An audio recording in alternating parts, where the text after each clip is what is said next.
Assalamualaikum warahmatullahi wabarakatuh. Halo sahabat sosial semuanya, berjumpa kembali dengan channel saya Dunia Bansos. Channel yang selalu membahas tentang informasi-informasi yang terkini, terupdate dan terpercaya tentunya mengenai dunia perbansosan yang ada di Indonesia ini. Halo sahabat sosial semuanya, apa kabarnya? Semoga kabar sahabat sosial hari ini tentunya dalam keadaan baik dan sehat. Amin amin ya robbal alamin. Sahabat sosial, tentunya hari ini kami akan menginformasikan informasi yang sangat penting untuk seluruh KPM, baik KPM PKH maupun KPM BPNT sesuai dengan thumbnail kita hari ini. Mohon maaf, bansos Anda ditutup. 5 penyebab bansos PKH dan BPNT tidak akan cair lagi mulai Maret 2024 ini.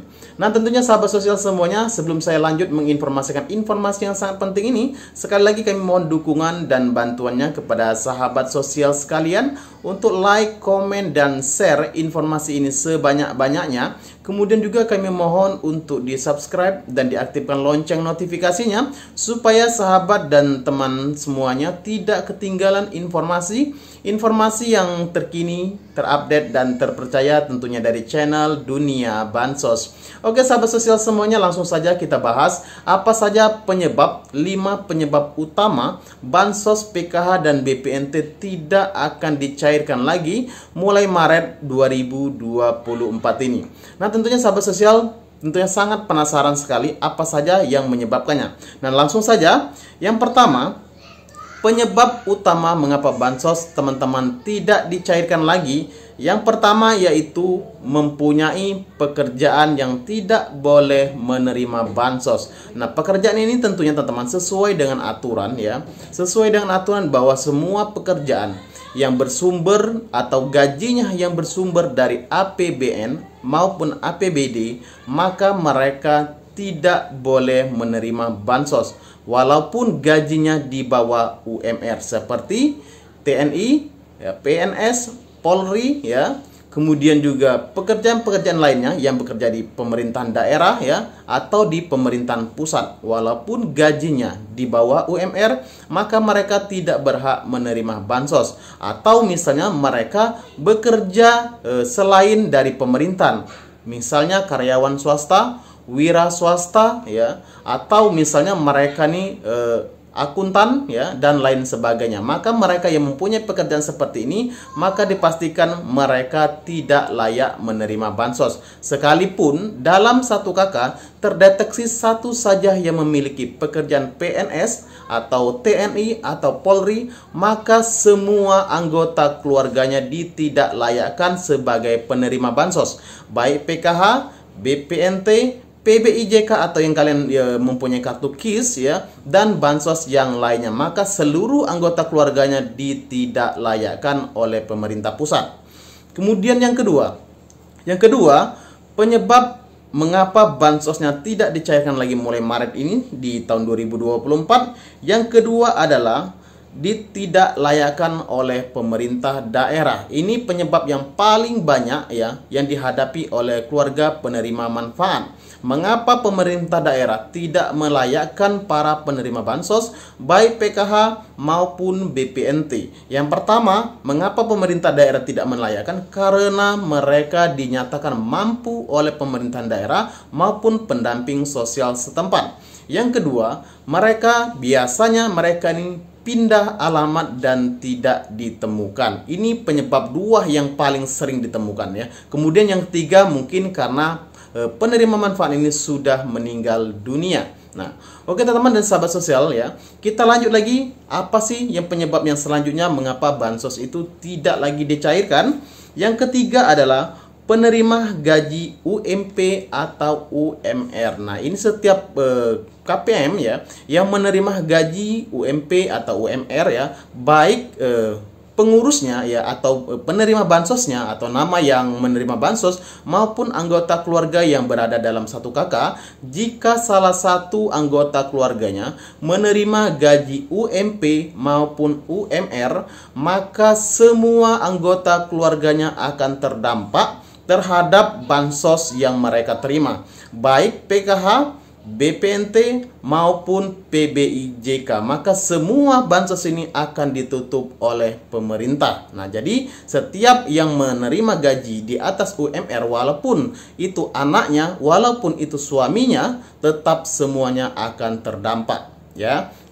Kemudian apalagi ya, penyebab yang selanjutnya adalah mereka tidak ada komponen. Nah, ini yang paling sering ya dihadapi oleh KPM PKH, tidak mempunyai komponen lagi untuk menerima bansos. Biasanya yang paling sering ya, walaupun mereka ini misalnya masih punya balita ya, sedangkan anak sekolah yang lainnya tamat. Nah, ini sering terjadi pada kasus balita. Misal balita itu dari 0 tahun sampai dengan 5 tahun masih terbaca oleh sistem biasanya ya. Tetapi sekali lagi dengan catatan bahwa balita itu hanya dicairkan sampai dengan balita kedua ya. Kalau anak kedua hitungan balita masih dibayarkan. Kemudian juga usianya 0 tahun sampai dengan 5 tahun yang biasanya masih terbaca oleh sistem. 5 sampai 6 tahun, 5 sampai 7 tahun biasanya sudah tidak terbaca lagi oleh sistem, dan oleh sebab itu biasanya peralihan dari balita ke anak sekolah ini biasanya di stop dulu oleh pemerintah. Nah, ini salah satu mengapa mereka tidak terbaca mempunyai komponen ya. Kemudian juga apa lagi yang selanjutnya? Yang selanjutnya adalah kasus pada anak sekolah ya. Mengapa anak sekolah masih sekolah tetapi masih terbaca oleh sistem tidak mempunyai komponen? Misalnya anaknya SMA, sekolahnya di SMA A ya, tahu-tahu di sekolah A ini tidak terbaca oleh sistem padahal anaknya masih sekolah SMP. Nah, ini penyebabnya karena yang pertama, sekolah tersebut nomor pokok sekolah nasional tidak aktif atau tidak terdaftar di Kementerian Pendidikan. Ini yang pertama. Yang kedua, seandainya memang nomor pokok sekolah nasionalnya terbaca oleh sistem, tetapi yang penyebab yang kedua bisa jadi karena nomor siswa ya, nomor induk siswa nasionalnya yang tidak aktif.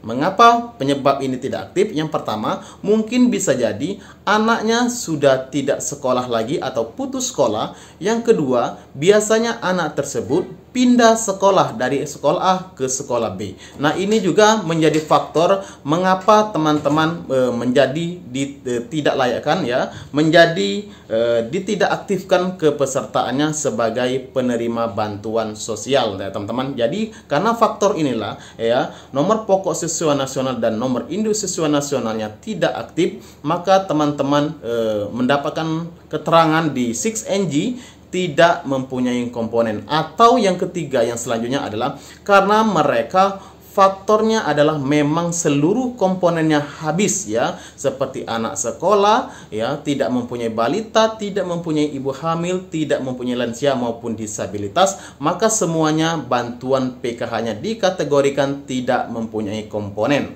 Kemudian yang terakhir ini sedikit sekali ya mengalami, mereka adalah ex-napi atau narapidana. Nah, mereka yang kelima ini, kelompok yang kelima ini, mereka yang memang sekarang dalam posisinya sebagai tersangka atau memang lagi sebagai terdakwa ya, narapidana, atau mereka lagi berada di penjara. Nah, ketika mereka yang semuanya ya, semua penerima bansos yang ex-napi ya, atau memang sekarang posisinya sebagai narapidana, maka mereka juga dianggap tidak layak untuk menerima bansos, bahkan bansosnya akan di stop atau tidak dicairkan lagi. Nah, ini semua informasi ini kami ambil langsung dari data 6NG Kementerian Sosial per Maret 2024 ya. Mudah-mudahan teman-teman semua mengerti dan memahami mengapa bansos teman-teman semua ya tidak lagi menerima ya. Mungkin saja teman-teman terdaftar ya, terdeteksi dari 5 penyebab ini. Mungkin itu saja ya teman-teman. Silakan saja teman-teman ya di subscribe channel ini. Mudah-mudahan ini memberikan informasi yang bermanfaat untuk teman-teman semuanya. Terima kasih. Wassalamualaikum warahmatullahi wabarakatuh.